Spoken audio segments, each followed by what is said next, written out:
बिस्मिल्लाहिर्रहमानिर्रहीम। अस्सलाम वालेकुम नाज़रीन, मैं हूं फैयाज़ राजा और आप देख रहे हैं आपका अपना यूट्यूब चैनल। दोस्तों, इंतहाई अहम तरीन और बहुत बड़ी डेवलपमेंट। सबसे पहले पाकिस्तान के आम आवाम और पाकिस्तान तहरीक इंसाफ के कारकुनान को मुबारक के इमरान खान को इलेक्शन लड़ने से रोकने की तमाम तर साजिशें मुकम्मल तौर पर नाकाम हुई। इमरान खान हर सूरत इलेक्शन लड़ेंगे, वाज़े कर दिया इमरान खान ने। और इमरान खान ने यह भी कहा कि अगर उन्हें इलेक्शन ट्रिब्यूनल से भी इंसाफ नहीं मिलता, कागजात नामजदगी मंजूर नहीं होते, तो वो आखिरी हद तक जाएंगे और सुप्रीम कोर्ट का दरवाज़ा भी खटखटाएंगे। सुप्रीम कोर्ट में क्या होगा, ये मामला बड़ा दिलचस्प है, क्योंकि सुप्रीम कोर्ट ऑफ पाकिस्तान भी आइन और कानून के तहत इमरान खान के कागजात मुस्तरद नहीं कर सकती। और अगर उन्होंने कागजात मुस्तरद किए तो फिर उसके बाद फिर दास्तां भी ना होगी। दास्तानों में किसकी, आगे चलकर बताएंगे आपको तमाम तर सूरत हाल, क्योंकि इस वक्त अहम तरीन मामला दरपेश मुल्क के अंदर के एक तरफ तो बड़ी खुशखबरियों का दिन।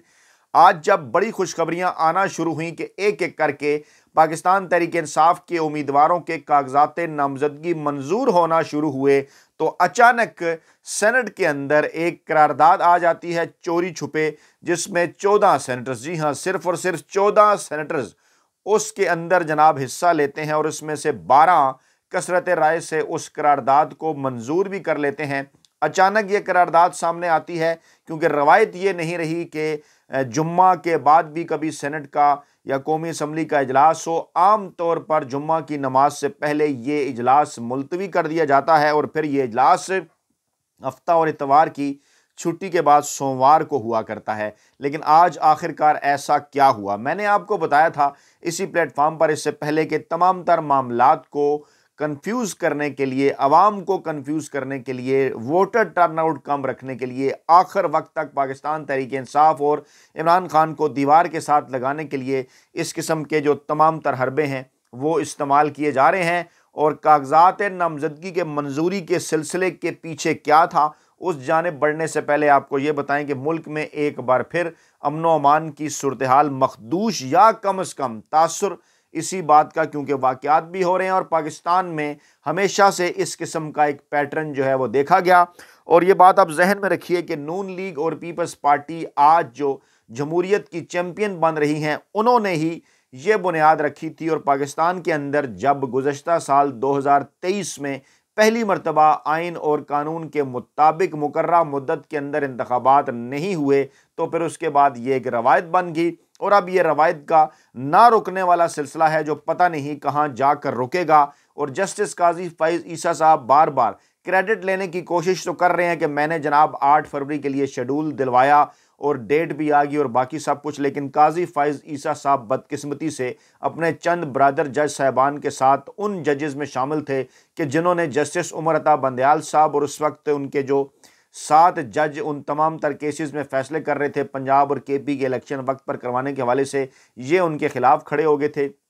जस्टिस काजी फैज़ ईसा साहब, कुछ दीगर जजेस भी थे, एक एक करके बेंच तोड़ देते थे, बेंच में से उड़ जाते थे। मंसूर अली शाह थे, ये आफरीदी थे, अतर बिन साहब थे, दीगर लोग थे। अब ये मामला इसलिए किसी एक जगह पर नहीं रुक रहा, क्योंकि रवायत डल चुकी है कि जब इलेक्शन 90 दिन में नहीं हुए तो फिर 120 दिन में भी नहीं होंगे, 150 में भी नहीं होंगे, क्योंकि इससे पहले आइन और कानून तोड़ने वालों को किसी किस्म की कोई सज़ा नहीं मिली। और अब ताज़ा तरीन इत्तलात ये हैं कि ये जो करारदाद सेनेट से आज मंजूर करवाई गई, बिलाशुबा इस्टेब्लिशमेंट के कहने के ऊपर इसकी कापी जो है वो अब सदर को भिजवा दी गई है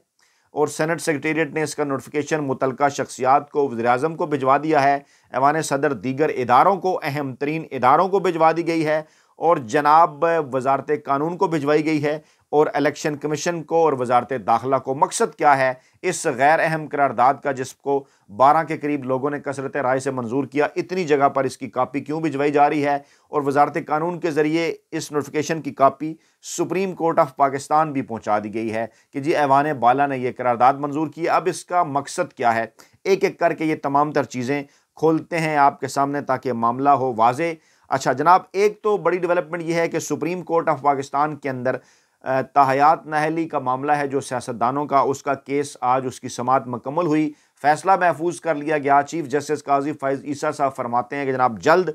इसका जो फैसला है वो जारी किया जाएगा, लेकिन आज नहीं जारी किया जाएगा, हो सकता है कल जो है वो जारी किया जाए। एक ये मामला है। दूसरा मामला इमरान खान का तोशा खाना केस 11 जनवरी को यहाँ पर आना है और उसका भी फैसला होना है कि इमरान खान की सज़ा उसके अंदर है, बरकरार है, मुअत्तल हो गई, ख़त्म हो गई, और क्या इमरान खान की नाअहली है या थी। इसका बैकग्राउंड हम आपको पिछले वीलाग में भी बता चुके कि मामलात को क्यों बोटल नेक किया जा रहा है। इसी तरह से जनाब 9 तारीख को पेशावर हाई कोर्ट के अंदर डिवीजनल बेंच का फैसला है बल्ले के इंतखाबी निशान के ऊपर, लेकिन अब ये मामला पाकिस्तान तहरीक इंसाफ सुप्रीम कोर्ट के अंदर भी ले आई है और इस मामले को सुप्रीम कोर्ट ऑफ पाकिस्तान भी देखेगी। आज है जुम्मे का दिन और आज है जनाब 5 जनवरी, और मैं इससे पहले भी बता चुका, आपको दोबारा बता दूं कि 12 जनवरी यानी अगले जुम्मे को पाकिस्तान में इलेक्शन के होने के हवाले से अहम तरीन और बड़े फैसले होंगे। 12 जनवरी तक ये सूरत हाल इसी तरह से बरकरार रहेगी और मकसद क्या है इस सूरत हाल को इस तरह से बरकरार रखने का कि चीज़ों को बॉटल नेक करके सुप्रीम कोर्ट के अंदर लाया जाए और उसके बाद फिर यहाँ पर तमाम तर मामलात को जितना डिले किया जा सकता है डिले किया जाए और इस दौरान इमरान खान और पाकिस्तान तहरीक इंसाफ से कोई डील हासिल करने की कोशिश की जाए। इसके लिए मुख्तलिफ चीज़ें जो हैं वो चल रही हैं, मुख्तलिफ एंगल के ऊपर काम हो रहा है। और इस्लामाबाद में फायरिंग के नतीजे में, ये खबर मैं इसलिए आपको बता रहा हूँ कि तमाम चीज़ों का डायरेक्टली ताल्लुक है। इस्लामाबाद में गौरी टाउन में पिंडी के इलाके में एक फायरिंग के नतीजे में सुन्नी उलमा कौंसिल के रहनुमा मौलाना मसूद रहमान साहब जो हैं वो जहाँ भाग हो गए हैं। थाना खन्ना की हदूद में गौरी टाउन में ये वाक़या जो है वो पेश आया है और जनाब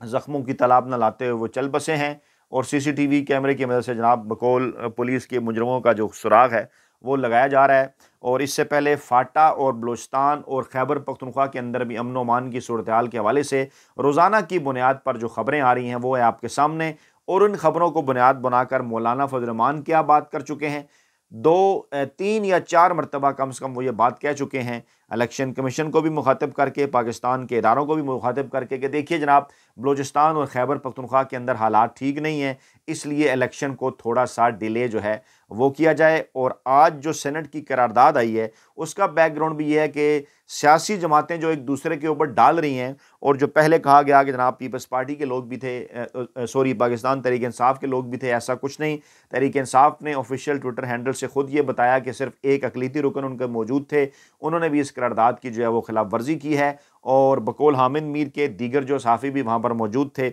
उनका ये कहना है जनाब के जो 14 सेंटर्स वहाँ पर मौजूद थे उनमें से बड़ी तादाद फाटा और बलूचिस्तान से ताल्लुक़ रखने वाले सेनेटर्स की है और इसके साथ साथ छोटी सियासी जमातों से ताल्लुक़ रखने वाले सेनेटर्स की है। और ये कहाँ से ऑपरेट होते हैं फाटा और बलूचिस्तान के सेनेटर, इस हवाले से 1970 से 77 से 80 की दहाई, 90 की दहाई से लेकर आज तक एक पूरी तारीख है कि फाटा और बलूचिस्तान के जो सेनेटर्स हैं वो कहाँ से ऑपरेट होते हैं, और आज की इस करारदाद के अंदर भी उन्हीं का एक बड़ा जो है वो रोल है। और फिर एक साजिश के तहत ये बयानियाँ बनाने की कोशिश की गई कि नहीं जनाब नून लीग ने तो इस करारदाद की मुखालफत की है और जनाब देखिए पाकिस्तान तहरीक इंसाफ ने हमायत कर दी है, हालांकि ऐसा हरगिज़ मामला नहीं। पाकिस्तान तहरीक इंसाफ की जानिब से वाज़ेह तौर पर बयान भी आ गया। बैरिस्टर गौहर जो इस वक्त पाकिस्तान तहरीक इंसाफ के चेयरमैन है, उन्होंने कहा कि इंतखाबात को मुलतवी कराने की साजिश की पुरजोर मजम्मत करते हैं और आम इंतखाबात को 8 फरवरी से आगे करने की जो कोशिशें हैं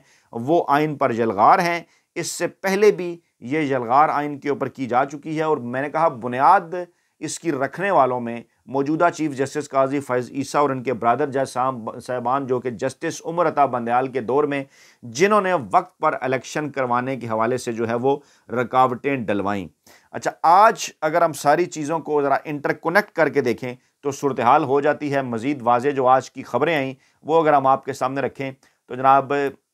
सबसे पहले आज सुबह से जो खबरें आना शुरू हुई वो कुछ इस किस्म की थी कि जनाब पाकिस्तान तहरीक इंसाफ के जो उम्मीदवार हैं उनके जो कागजात नामजदगी हैं उनके मंजूर होने का जो सिलसिला है वो जनाब अचानक से शुरू हो गया। आज इसी किस्म की खबरें जो हैं वो दिन भर आती रहीं और उनके अंदर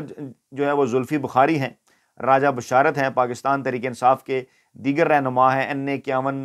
अगर मरी की बात की जाए यहीं से अगर हम स्टार्ट ले लें तो लतासब सत्ती भी हैं, उसके बाद N56 से एजाज खान जाजी हैं, फिर तहरीक इंसाफ के उमर तनवीर भट्ट, महरीन आसिफ, आसकाजी अकबर, शहनाज बेगम, और इसी तरह से ये मामला जनाब आगे चलता रहा। और उसके बाद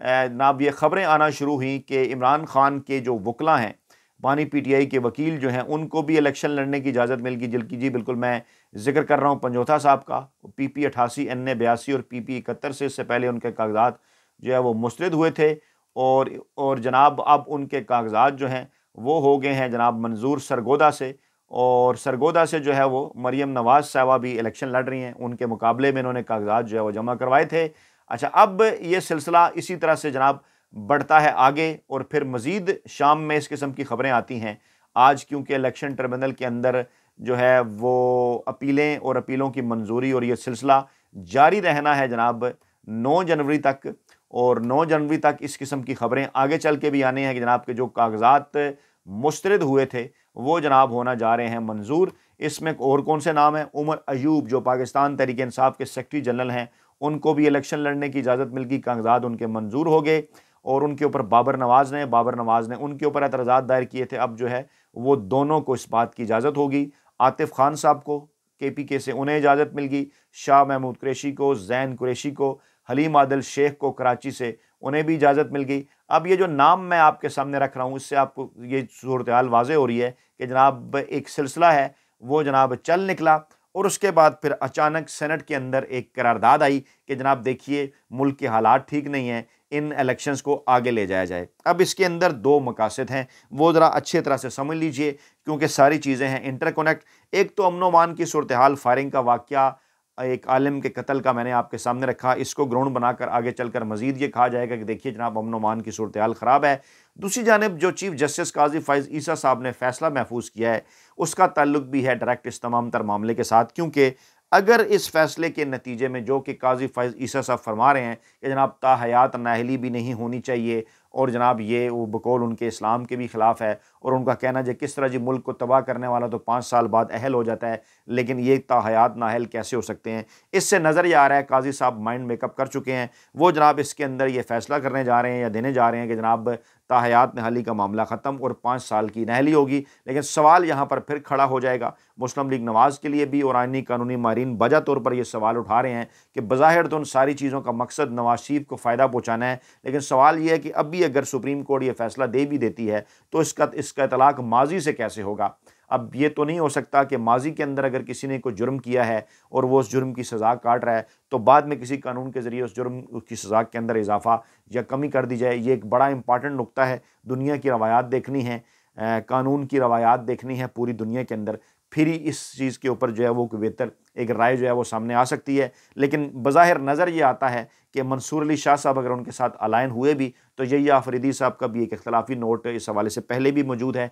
कि चीज़ों को पहले से लेकर चलना है या आज से इस मामले को लेकर आगे बढ़ना है। अच्छा, अब अगर ये फैसला बिलफर्ज आ जाता है कि नवाज शरीफ को अहल कर दिया जाता है तो फिर डेफिनेटली किस तरह हो सकता है कि जिन ग्राउंड्स के ऊपर तो नवाज शरीफ की तमाम तर सज़ाएँ जो हैं वो माफ़ कर दी गई और कहा गया कि जनाब देखिए माजी के वज़ीर आज़म के साथ ज़्यादती की गई, तो हाल के जो वज़ीर आज़म थे इमरान खान, उनके साथ एक नाम नहाद जो केस है झूठा, इसके ज़रिए उनके साथ कैसे ज़्यादती की जा सकती है, दबाव फिर बढ़ेगा यकीनी तौर पर, और फिर उनके मुतल्लिक भी इसी किस्म का फ़ैसला एक्सपेक्ट किया जा रहा है कि आइन और कानून के मुताबिक अगर फ़ैसला हुआ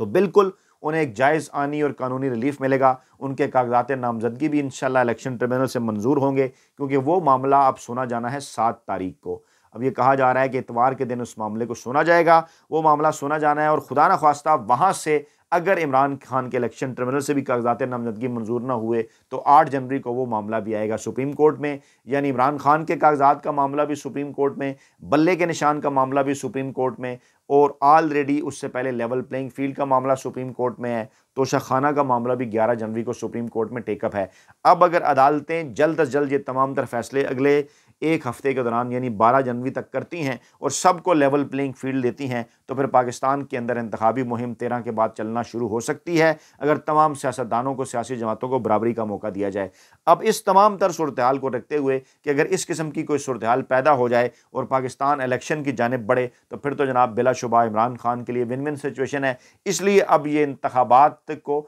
डिले करने का जो डोल है वो भी डाल दिया गया है। अब सवाल ये पैदा हो गया कि नून लीग क्यों कह रही है जनाब हम इंतखाबात को डिले नहीं करने देना चाहते, क्योंकि वो दोनों तरफ खेल रहे हैं, डबल गेम कर रहे हैं। उन्हें अच्छी तरह से इस बात का अंदाज़ा है कि इंतखाबात अगर लेट होते हैं तो उसका फ़ायदा होगा इमरान खान को। आज तक जितने भी इन्होंने जितनी कोशिश की 1 साल के अंदर इंतखाबात डिले करने की, आज ये अपने उसी कहे हुए को चाट रहे हैं और इन्हें इस बात का एहसास हो चुका है, इनकी सफ़ों के अंदर भी खुद लोग ये बात कर रहे हैं कि जितना उन्होंने इंतखाबात डिले किए इतना उन्हें नुकसान हुआ और इमरान खान की पॉपुलरिटी में पहले से कहीं ज़्यादा इजाफा हो गया। अब जनाब ना जाए मानदन न पाए रफ्तन, वो कहते हैं ना, बिल्कुल अगर मैं मुहावरा गलत नहीं बोल रहा तो इसी किस्म की सिचुएशन है। एक तरफ कुआं है, एक तरफ खाई है, और इस वक्त इस्टेब्लिशमेंट, माफिया और हैंडलर्स खड़े देख रहे हैं, सोच रहे हैं कि इलेक्शन करवाएं तो फिर इमरान खान, इलेक्शन अगर डिले करवाएं तो उस वक्त तक इमरान खान फिर तमाम तर चीज़ों से साफ होकर बाहर, यानी तमाम तर चीज़ें इस वक्त पाकिस्तान तहरीक इंसाफ और इमरान खान के हाथ में हैं। और आइंदा चंद दिन सुप्रीम कोर्ट के 16 जजेस और पाकिस्तानी इस्टेब्लिशमेंट के 22 जर्नैलों के अहम तरीन फैसलों के हवाले से भी अहम करार दिए जा रहे हैं। अपना बहुत ख्याल रखिएगा, दुआओं में याद रखिएगा। नई वीडियो के साथ जल्द हाजिर होंगे। अल्लाह ने के बाद।